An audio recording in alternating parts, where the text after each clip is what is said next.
Hello, good morning, everybody. God bless you. Happy birthday to true parents.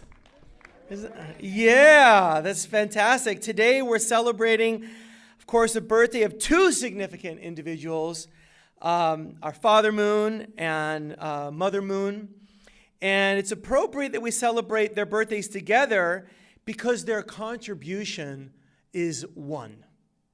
Together, their contribution is one. And so how will history know Father and Mother Moon? You know, you ever heard retrospect's 2020, right? In other words, we can see things clearly after the fact. So be very confident, brothers and sisters, as we go through the ups and downs in our movement, in our families, in our lives, whatever it is. As time goes by, more and more people will know our true parents as the time goes.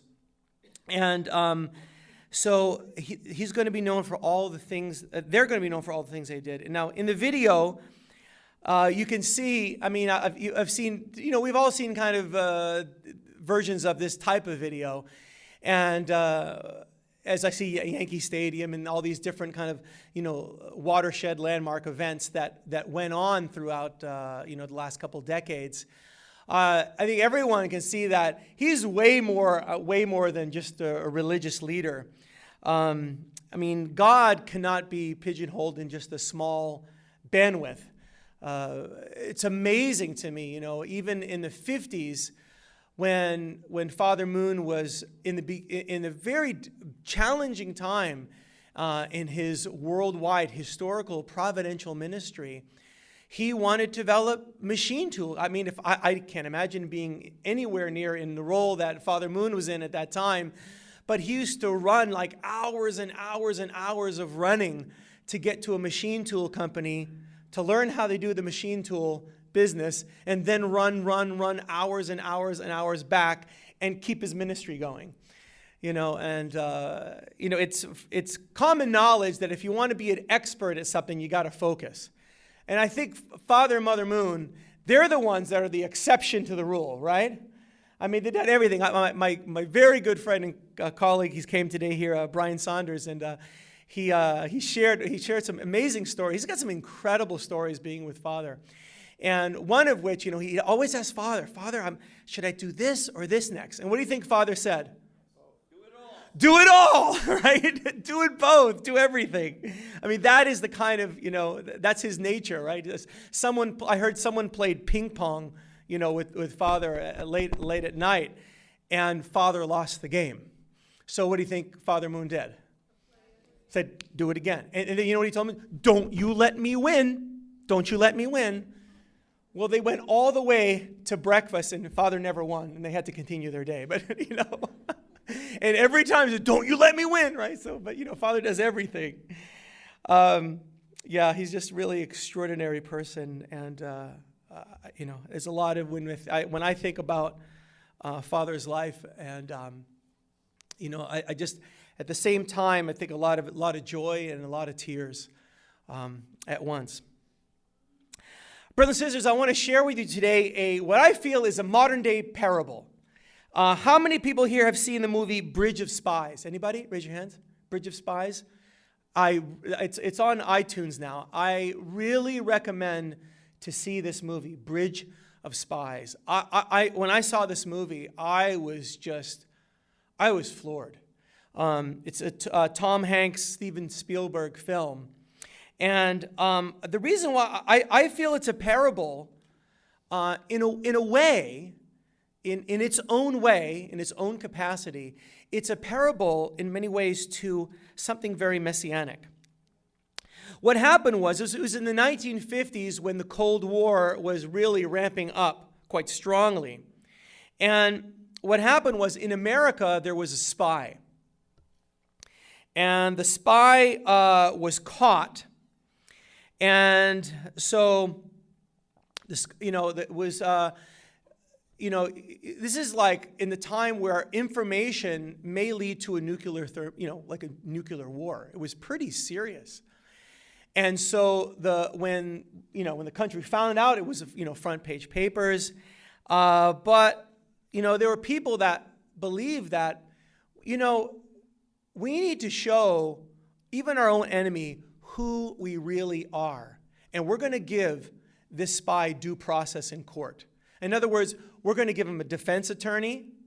We're going to defend his life and give due process. And it was actually very controversial. A lot of people were very angry about that. And Tom Hanks played the attorney. He was an insurance attorney and played the attorney that was defending this spy that was holding us at risk for nuclear war. I mean, it was part of the equation, not the major part, but, he held a part of it. And, even the judge was like, oh, yeah, okay, let's go through the motions and, finish this case and we'll be done. But Tom Hanks said, this person deserves a fair trial. And they're like, what do you mean he deserves a fair trial? And he insisted on this person deserving a fair trial. It was, anyways, as the story unfolded, as he was, defending him, even there was like people were shooting bullets at his home, risking the life of his family, and he never backed down. He never backed down. He said, what makes us different? We have the American Constitution. And why do we have principles? We have principles because sometimes we have to do things that feel a little bit counterintuitive.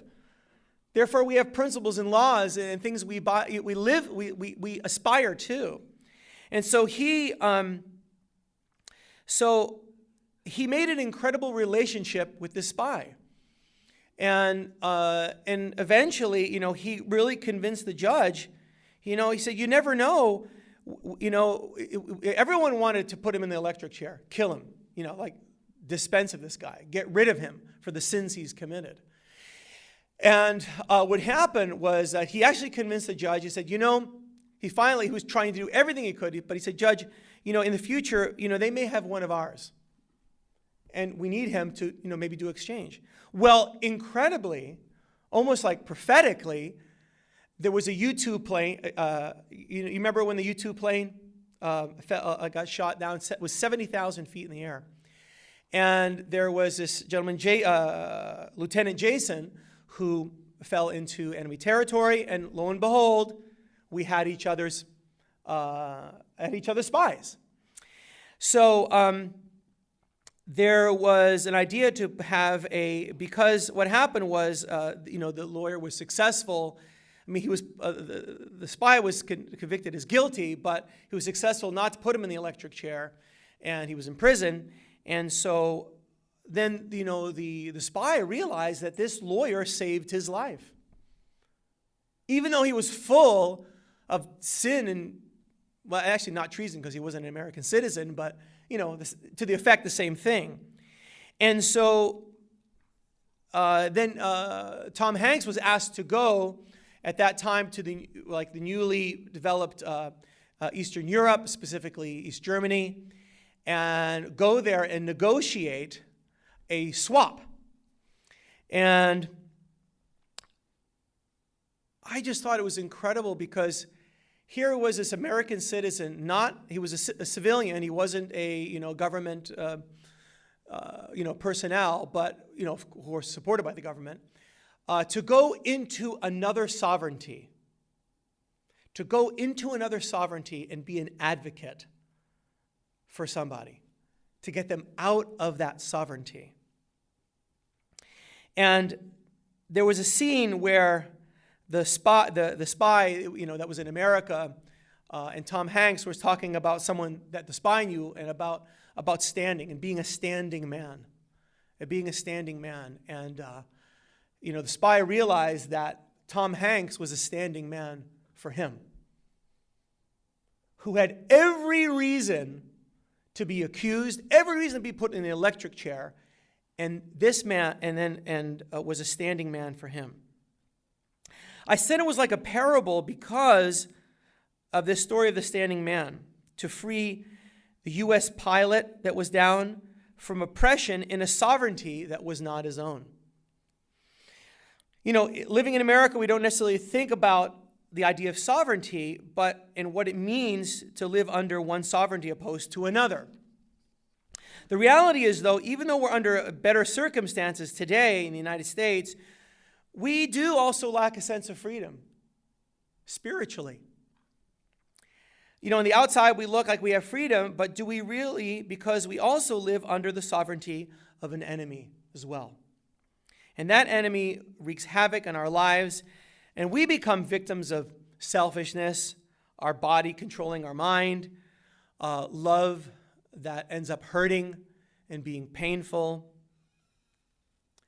And as good as America is on the outside, what we struggle with is on the inside, being in another sovereignty. So we need liberating just as much as the prisoners in the movie because we're living in a false sovereignty. So I believe this is what Jesus meant when he said, "You are of your father, the devil." So behind, you see all this work of Father and Mother Moon and these speeches and, many, many different things that Father and Mother Moon have done. But they've been the standing couple. Behind it all, they've been the standing couple on behalf of all of humanity. And and what they're doing is they're being the standing couple, the standing man, the standing couple for our greatness, for my greatness, for your greatness. And there's an exchange that needs to happen. That's why I felt this movie was like a parable. Because of the results of the fall, I do believe personally, it's just, you can't refute it, that there's an evil sovereignty at work. Right? Yes. Right? I mean, just look at all of our, as a pastor, I hear so many times, spending hours and hours with brothers and sisters hearing the story of their lives. And what I've concluded is that every single person that I've ever come across has a story of a lot of pain. And I just feel how extraordinary people are that, they go through very painful situations and keep going. So in the movie, there was a prisoner exchange took place on this famous bridge dubbed as the Bridge of Spies. All of humanity's also, we got to cross this bridge from one sovereignty to the other. But without an advocate, you can't cross. We need an advocate to make an exchange to bring us from that sovereignty, evil sovereignty, to God's sovereignty. What does sovereign mean? It's like ultimate ownership. It's like a king is sovereign, right? Like you may think you're an owner of your car, but actually it's titled in the state's name. You may think you own your house, but it's titled in the state's name. That's why the state is actually sovereign over those assets, not you. And in a way, that's how Satan is with us. The sovereignty, right? The sovereignty of your income is when you sign your Social Security check, Social Security number. The sovereignty of your marriage is by a certificate, which is basically a trust. And same thing with birth certificates, marriage certificates. All these things are sovereignties of the state. And we live in even a false sovereignty. I'm personally passionate about the emerging of Channel God's nation. And I feel it's worth fighting for. It's worth giving our lives for. It's worth everything to be sovereign. So to bring us over from that evil sovereignty over to good sovereignty, we need someone that's going to be able to lift that bridge. How is the bridge lifted? I mean, how is the gate lifted? By what? By how? Why would the enemy let those people go? Why? There's an exchange. That's right, McKay. There's an exchange. And who comes as the owner with the authority? It's the living Christ. The living Christ. As we celebrate True Parents' birthday today, I just want to remind myself once a year of the glory, of the grace, of the sacrifice, of the pain, of the love, of the joy of our true parents, paying the price to lift that gate so we can walk over. So we can walk over. We got to walk across that bridge, brothers and sisters. We can't do it without an advocate. So Father and Mother Moon are more than the sum of their projects. In a way, this video is inspiring, but in a way, it really doesn't tell the real story. The story behind that story of all these, speeches and all these incredible things. Behind every project, Father and Mother Moon had a motivation to restore people, black, white, Asian, Hispanic, American, Indian, tall, short, rich, poor, everybody, to bring everyone over that bridge. But the devil, who's the owner of this world and the authority given by Adam and Eve, is not going to just let that bridge open unless there's a price paid. So should just men walk across that bridge, or do women need to too, right? All of us, men and women, need to cross that bridge. This is the unique thing about, I believe, what Father and Mother Moon have to offer. It's not this church. It's not this organization. It's way bigger than this. It's actually, they come standing as a man and a woman together. Different religions, the vast majority, not all, but the vast majority, statistically effectively all, come as some guru or like a Messiah like Jesus or Buddha or these different figures come. But the unique concept here is the concept of parents. So why true parents? What is significant about true parents, brothers and sisters? True parents are the heart of a home. The heart of a home are parents. God's home, in fact. So we come from many backgrounds and languages and all over the world. I don't know. I think, I could be wrong, but I do believe we have the most diverse crowd out of any church in this room. You couldn't get more diverse than it is here. And it's kind of like our culture that we're diverse. So much so, that we just think it's normal, right? But actually, it's extraordinary. It's really, you are incredible. And it's because our true parents come as parents. And then, like Michael Gins to me is not just a friend. He's actually my brother because we share the same parents. So therefore, when I love Michael Gins, I'm loving him because parents love him. And that makes an eternal bond. It's forever. And that transforms our worldview, and then we value each other, and then love, we get accessibility to a love that's so powerful. There are many names to express and respect reverence. We can call father a teacher, mother a leader, a mentor. However, the guiding relationship is that of a parent.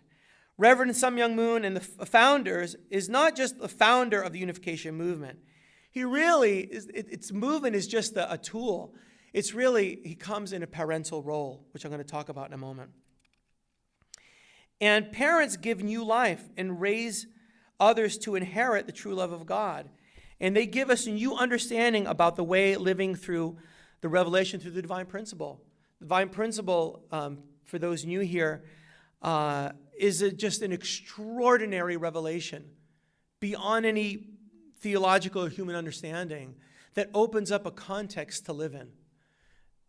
That's just incredible. I believe that Father and Mother Moon are that standing couple. I believe the marathon's today, right? Is the LA Marathon today? It is today, right? So I've mentioned before about Roger Bannister in 1954, who broke the 4-minute mile, which is, of course, a shorter run. And that was broken in 1954. And at the time, such an incredible feat. However, today, it's a standard for all male middle distance runners. While it took a great deal of physical training, the barrier was mostly where? In the mind. And in a way, we are in a sovereignty that we also created ourselves. Who I am. You know, the personalities that we put on ourselves are in a way false sovereignties. And to break that 4-minute mile, like the Roger Bannister in 1954, it's really our true parents. Loving in the most unreasonable way. Loving where there's the most betrayal.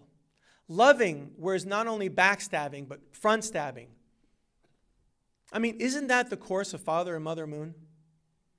I don't think it's a thing that we should be inspired about.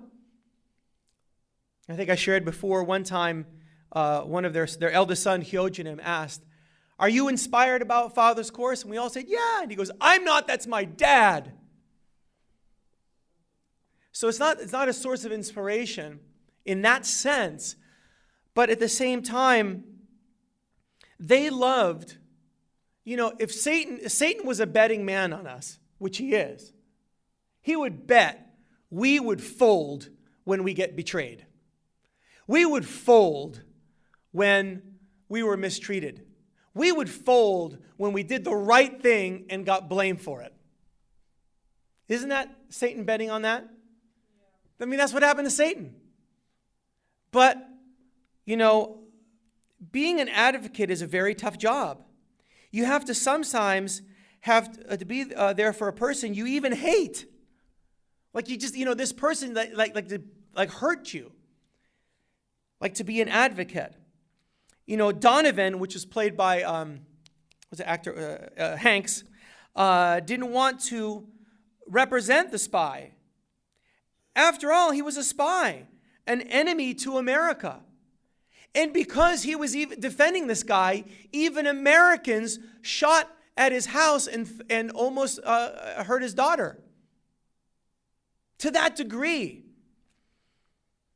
The spy began to respect him, and he wanted his future security and happiness. He found that the man beneath the spy, and he loved him. You know, there's a sermon by Reverend Moon, and when I first read this, I just fell into tears. It's a very short quote. He said, quote, "God can forgive you completely because he understands your situation 100%. And therefore, God can forgive you because he knows your heart." Right? We feel some things in our lives are unforgivable. But it's not the case. God is ready to forgive you, forgive us. And because God knows what you're up against. God's your advocate. True parents are your advocate. God is looking to end the Cold War of Cain-Abel. God is looking to end the Cold War of husband and wife. We have a lot to let go of resentments and historical hatreds if we're to hope for peace. Reverend and Mrs. Moon's lives have been dedicated to peace, and he spelled out an important stepping stone that in a sermon I want to share with you. Let me share some words from Reverend Moon's sermon. As a result of the fall of the Garden of Eden, there was a struggle between Cain, who was born to the elder brother, and Abel, the younger brother. The resentment between them became bitter. We must resolve it. We must resolve it. What does that mean, we must resolve it? It means we got to feel it, right? It's the difference between being in the stands and being in the court. Ever felt the difference between being in the stands and being in the court? Hello. Everyone say hello. Hello. All right? There's an enormous difference between being in the stands and going, you know, I don't know much about sports, but there's something called a couch quarterback, Monday quarterback. What's that called? Thank you. Thank you very much. Monday morning quarterback, right? Where, you know, I would have done that, and that. Well, if you were in there at the time dealing with the pressure and the quick decisions, it's a very different story. So when it says we must resolve it, that means that God is going to put God's people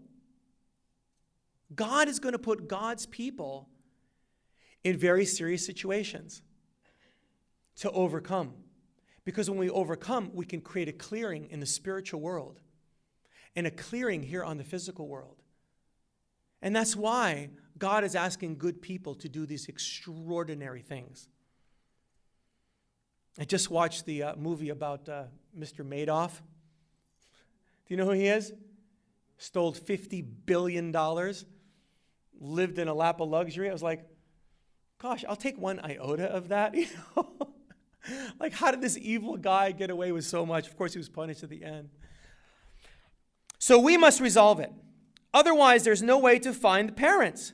So Father Moon says, when you overcome Cain and Abel, then you can receive parents. Because, there was people who probably bumped into Jesus, right? Oh, excuse me, sir. I said, no, it's okay, no problem, right? I mean, people just ran into Jesus. But here we are 2,000 years later is being transformed by Jesus. Why? Through repentance. We get access to Jesus through repentance. Not taking responsibility, not because of burden, blame, guilt, shame, and sacrifice, but rather God's key for our freedom. Satan wants us to think it's about burden, blame, shame, guilt, sacrifice. But repentance is not that. So through that, we get access to parents. And then when we see Father and Mother Moon, we think of Christ, bam, there's a spiritual, mystical thing that happens that's beyond any understanding that you could ever get in a seminary. For this purpose, God has walked the winding path ups and downs through history. What is the Garden of Eden? This is Father saying this. It is home church. In other words, why home church? Because it doesn't happen in this room. It happens in our living room. Right? That's why this church, everyone's like, some people are like, I don't want to go to church, or some people are really positive, real negative about church. I think it's a different question. That the church and the institution is in the object position, but in the subject position is really our Hunduk family church, our home church. Every single day, sharing. I ask my children, every day, or at least 5 days a week, we sing the same holy songs every night. Praise filling me with, sing it over and over again. How did you feel today? How did you feel today? How did you feel today? And sometimes they talk about Legos or Star Wars. But anyway, but we have to share and share the exercise of sharing. So when serious things happen in our lives, we can share it, brothers and sisters. When the serious things happen that we just cannot overcome by ourselves and lock it up inside. And that way it won't come out as a tragedy. Where there's no struggle between Cain and Abel, between the older brother and the younger brother, thereby everything is united. It is to make the kind of environment that I teach, the teacher of the Unification Church came forth, to tear down the wall of the enemy placed between Cain and Abel. All this to straighten out is what went wrong. Based on this providence in historical age, when the national borders and social systems are being removed, once understanding and way of living through the revelation of divine principle, they stand as a new beginning for the world to teach us to become true parents ourselves. So, in order to find parents who are our advocates, we have, it's our job to resolve this stuff. In a way, what helps me is when things go wrong in life, when tragedies come, in every way, shape, and form, it many times is evil, it many times is wrong. It is all those things, and never to be watered down. But in a way, another context to look at the same data is that the universe is just responding back to us. You know what I mean? The universe is not going to give you love. The universe is going to give you what you give it. Right? So if we give it fear, it's going to give us fear. If we give us rejection, we're going to feel rejected. Right? If we give it abandonment, we're going to feel abandoned. It's a mirror. Like the way we feel many times is a mirror of what we're giving the universe. So we have to resolve this Cain-Abel on all levels. This profound concept that Father gave us with this, you may notice I mention it a lot, don't I? It's not that I'm trying to be negative. Actually, I feel liberated through it, personally. Because before I called something wrong and I go, oh, that's fallen nature number 3 for me. I can identify it and then get control over it. So, loving in good times and bad. So the standing man and standing woman have to love when it's totally unreasonable to love. That is the hardest type of love to display. It's easy to love when things are well, like we all know, but when the world is crumbling, to have faith when it just seems like, I don't know how God's working here. That's absolute faith. You perhaps wonder why these bad things happen to people, only because of circumstances. So, it comes when we know, like the power. How do we get the power, brothers and sisters? Because isn't it true that our inauthentic or fallen nature is like a machine? It just reacts. It's like we always, and it gets to the point where we just accept our fallen nature as part of our identity. Right? Then like we say, oh, I'm an impatient person. Well, that is absolutely true because you said so. There's nothing true about you being an impatient person. It's just that it gets created as an identity. So how do we have the power to overcome? When we see how Jesus died on the cross for me. And we know now he wasn't supposed to. It even makes the grace even bigger. But as we have True Parents' birthday, we're celebrating True Parents' birthday, I think it's a time where we can reflect on the humbling and incredible, extraordinary life of our true parents. And I don't know about you, brothers and sisters, speaking for myself, I couldn't have made it. I couldn't have made it unless I longed for true parents. I couldn't have. Maybe some people can. I can't. I'm weak. And, one time I thought about taking my life at one point. And I just went out in nature and I just, at full volume with God, I just hung on to Christ and True Parents.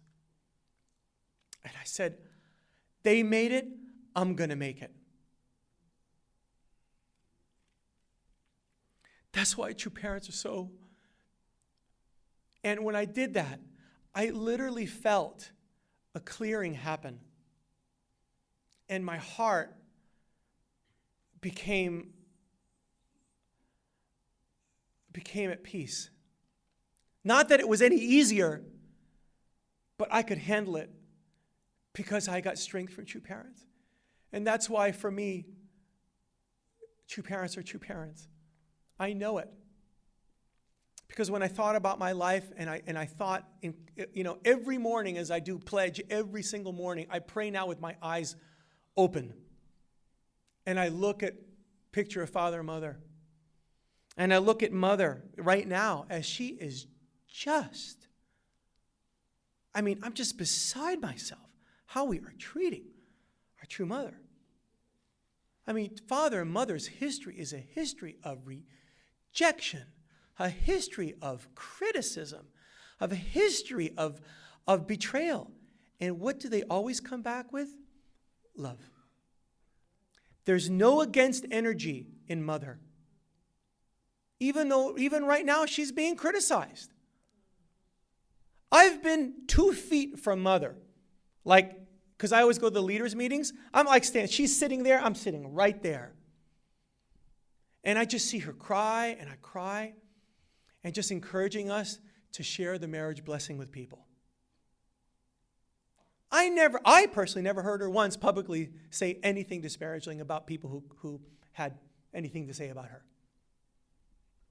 To me, that is the fruits of the Spirit. That is the fruits of the Spirit. Amen to that. Amen. You can give her a hand for that. To walk across the bridge to God's sovereignty means being tested in the realm of love. That's the payment. The payment is this test of love. And it's the most unreasonable love on the planet, right? Can you love when it's unreasonable and keep loving? The question is, what extent have you inherited the true love of God? What are you going to do this week, right? This week when we feel defeated, if we feel shame, whatever we're feeling, whatever we're going through. In the movie Bridge of Spies, there's a very important moment. The American pilot who came back into American sovereignty was traded for the Russian spy who, he was traded for that Russian spy and to give up the secrets. So, when there's a spy, they torture them to give up secrets.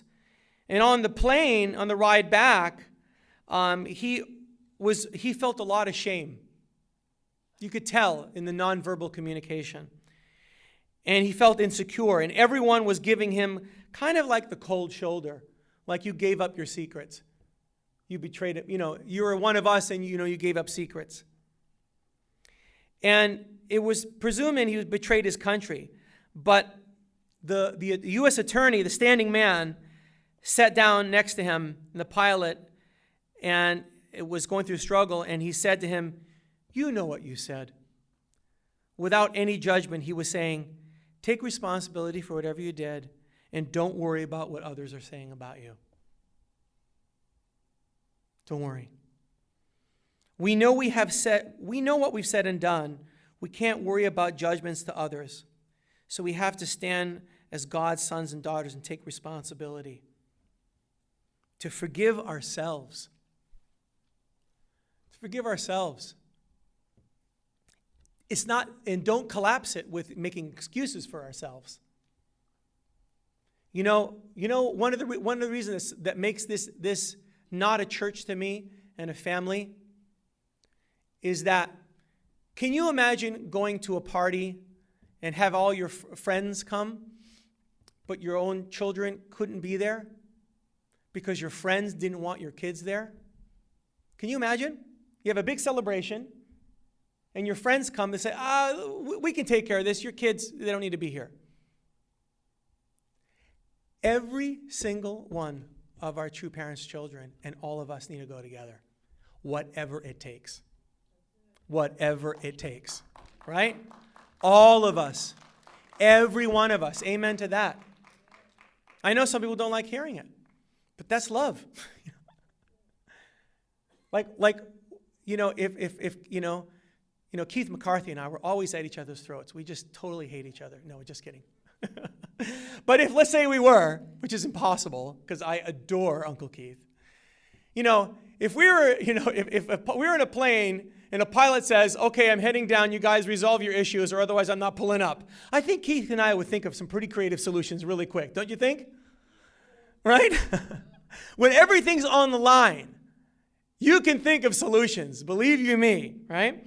So this one, the qualities I most appreciate about Father and Mother Moon, they understand the terrible plight of people and how they always sought to bring them to comfort, empower them with hope. He would often speak for, do you know how many hours? One time I was with Father Moon, he spoke for 16 hours. 16! And he goes, I just love to be with you. I want to make sure everyone gets it. I can't leave the room until everyone gets it. So Reverend Moon invested himself unconditionally all the times for us. To me, he's an incredible role model to me. As someone I want to emulate. In the autobiography, Father Moon said, I would listen whenever a person wanted to tell me about his personal situation, whether it was an old woman or a young man. I would listen with dedication, as if I were the only person I had to deal with. Each member would say, no one in Korea listens to what I have to say as well as Reverend Moon. I enjoy listening to other people talk about themselves. When people open up to me, I don't even realize the passing of time. That is the way to love their life and repay the debt that I owe from my life. Incredible, right? Father Moon always talked about parental love. True parents needed because the world desperately needs parental love. It's the love that finds value in each human being. The parental love, that quality we all are seeking for love. Reverend Moon recently called, in the early days in his ministry, this also comes from his autobiography, I held out hope that someone would come to hear the new message that I had to convey. There were days when I would watch at the front gate the whole day, hoping someone would come. It didn't matter who came. It could be 3-year-old. It could be a blind old woman with a bent back, and treated all of them with the same love and respect. I bowed in front of them and served them as though they had come from heaven. I never said to myself, oh, I hate it when such an old people come. Everyone is precious, whether it is a man or woman, young or old. The autobiography. So we need someone to love us, to say, you're valuable. As you know, we're going to have a funeral service that we call an ascension ceremony, a Songhwa ceremony, coming up this Thursday with our beloved young man, Dannery Spitz. And as I did a lot of research in the past, I read a lot of Father Moon's words on this ceremony. I want to understand it. And if my understanding, if I were to just say in a one bullet point after the many, many, many hours I did studying about it, it comes down to one thing. The whole ceremony is to say, you are a hero. You are a precious son and daughter of God, and you are perfect as you are, completely, and everything is good.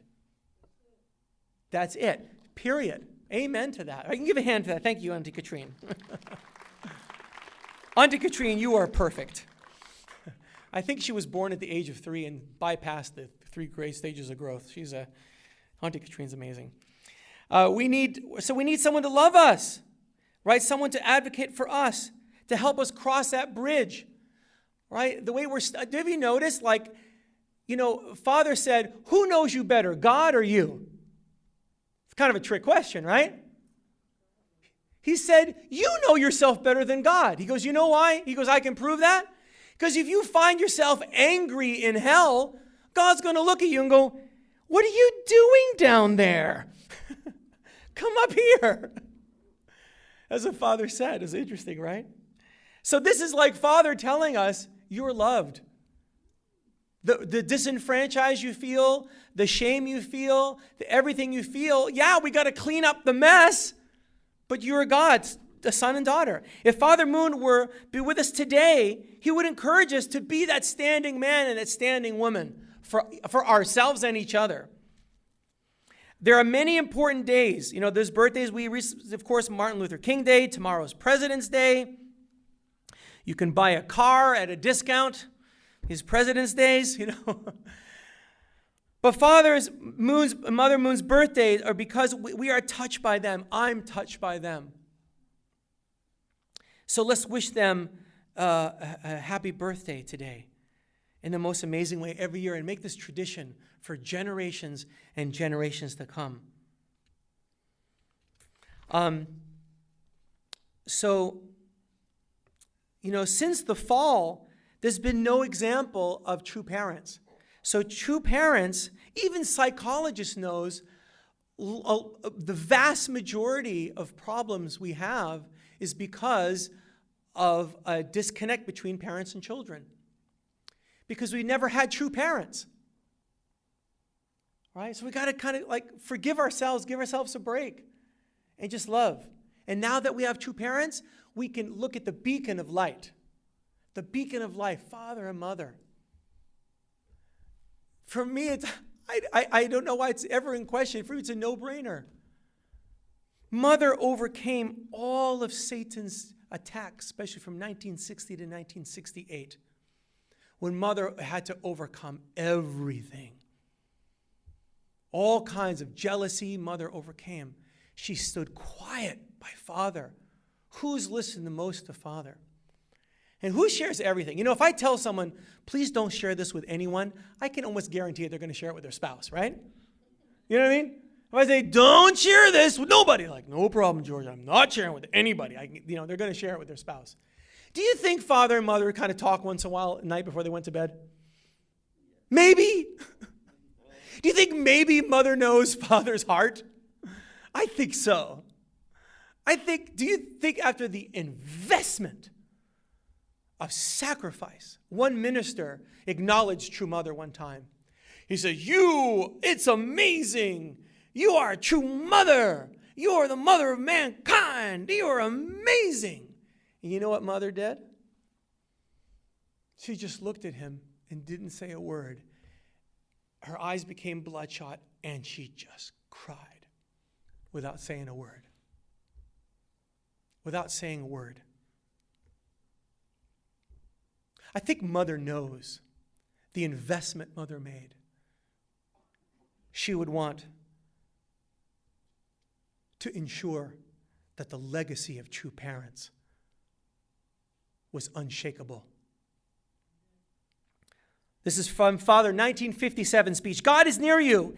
His concern for each of you exceeds that of anyone. Everyone thinks that their own parents love them most, but God's love is greater and deeper than that love. It's deeper and greater than any human love in this world. Hence, you should become people who can feel God's loving embrace and call him Father. You should become true sons and daughters who can experience God's internal heart in the position where you can say, now I know my Father's sorrow. So when we go through difficulties, we can think, God, you've been through more, and give the strength to move forward. If you can become such sons and daughters, you will become the owners of the kingdom of heaven in which you attend God. No one will be able to take that kingdom away from you, brothers and sisters. Nobody can take it away from you. God is bigger than any sin. God is bigger than any tragedy. God's love is bigger than anything. You can be sure of that. Being in Satan's sovereignty means the Messiah needs to pay the price externally to be suffering, internally to be suffering. And in that suffering, he shines with gratitude. She shines with gratitude. And that is the price to pay to lift the gate so we can walk into God's sovereignty. Thank you, true parents. Thank you, true parents. It's like, if I tell you I read every single book, I went to college, I have more degrees than a thermometer, I'm like PhD and a half on the art and exercise of weightlifting. But I never lift weights, right? Right? Even if I had all those degrees in weightlifting, you can know by looking at me, right? I need to say no more, right? That's why Father and Mother words have power as far as I'm concerned. That's why Father has power, because he loves in the face of that. Mother, I see the fruits of the Spirit in Mother. She loves back. And, sometimes she speaks strongly to us. And we may think, oh my God, I thought your mother's supposed to speak softly, right? Because her voice is actually very soft. But she speaks because she's calling for our greatness, not judging us at all. Calling for our greatness. So, Satan was a betting man that Jesus would lose his temper just like Moses did. And he goes, gotcha, Moses. I gotcha. No Messiah now. You lost your temper, Mr. Central Figure. I used to be critical of leaders until I became one. It's not easy, You can't flinch once. You can't flinch once. One flinch, everything can be destroyed. And Jesus was victor. Jesus was the victor because he said, forgive them, they don't know what they're doing. Therefore, Jesus could negotiate and say, I claim you as my brother, my sister, under God. And lifted up the gates, and we could walk across that because the price he paid was gratitude under that persecution. Father, Mother Moon came over all difficulties, resentments of love, especially as it relates to sexuality. Because they came to restore love, it means they had to go through all the adversities. It means they had to go through all the pain and come up loving with faith, love, and obedience. Therefore, they can go in the evil world and advocate for you with authority. That is grace. We are stuck in our beliefs about ourselves. We're trapped in fear, like a person addicted to drugs. We are addicted to our getting behaviors. Instead of going for love and unconditional love, sometimes we do things to get something. Right? McKay, you look great today. You look fantastic today, McKay. Hey, listen, I was wondering if there's something you could do for me, right? It's getting behaviors. And then it's protecting behaviors. What are protecting behaviors? Getting and protecting behaviors are all substitutes for true love. Right? Controlling a conversation by yelling. Controlling a conversation by shutting down. This is pseudo-love, fake love. Instead of loving because we know any better, because that's all we've seen, folks. That's all we've seen in life. We're just doing what we've seen. But when we know true parents' course, we see the extraordinary healing love that gives us strength because being comforted by our parents. Don't think of this as a church. This is God and true parents and the truth. It's not about being or leaving a church. And then we can make heaven something real, not just a belief. Join me in prayer. Beloved God, our heavenly parent, our true parents. Dear heavenly parent, we're just so humbled. We didn't know, God. We didn't know that you were standing for us in suffering all these years. We didn't know, God, that your unconditional love that was so enormous, that believed in humanity, even though humanity went against you, but you believed in us. Dearest God, our heavenly parent, we want to honor and give honor to that love. We want to give the greatest honor. And we thank you for the substantial true parents as a man and a woman, as one. And they've proved it through their love. And they've loved like you've loved, dear God. No matter what, no matter criticism, they've loved. And now we feel the strength, dear God, to emulate them. And Father and Mother Moon are asking us to be tribal messiahs, to be people who are healers. We can only heal when we've gotten healed. So I pray for a healing to happen in this community today. I pray for your anointing to happen today. Today, dear God, that we can go over everything together. Not a time to be strong and independent, but a time to be weak and lean on each other. And as a collective body, have strength. Strength in you, strength in our true parents, strength in each other. I report all these things in all of our names here in the name of Georgia and Christina Kazakis, a blessed Century family, on you.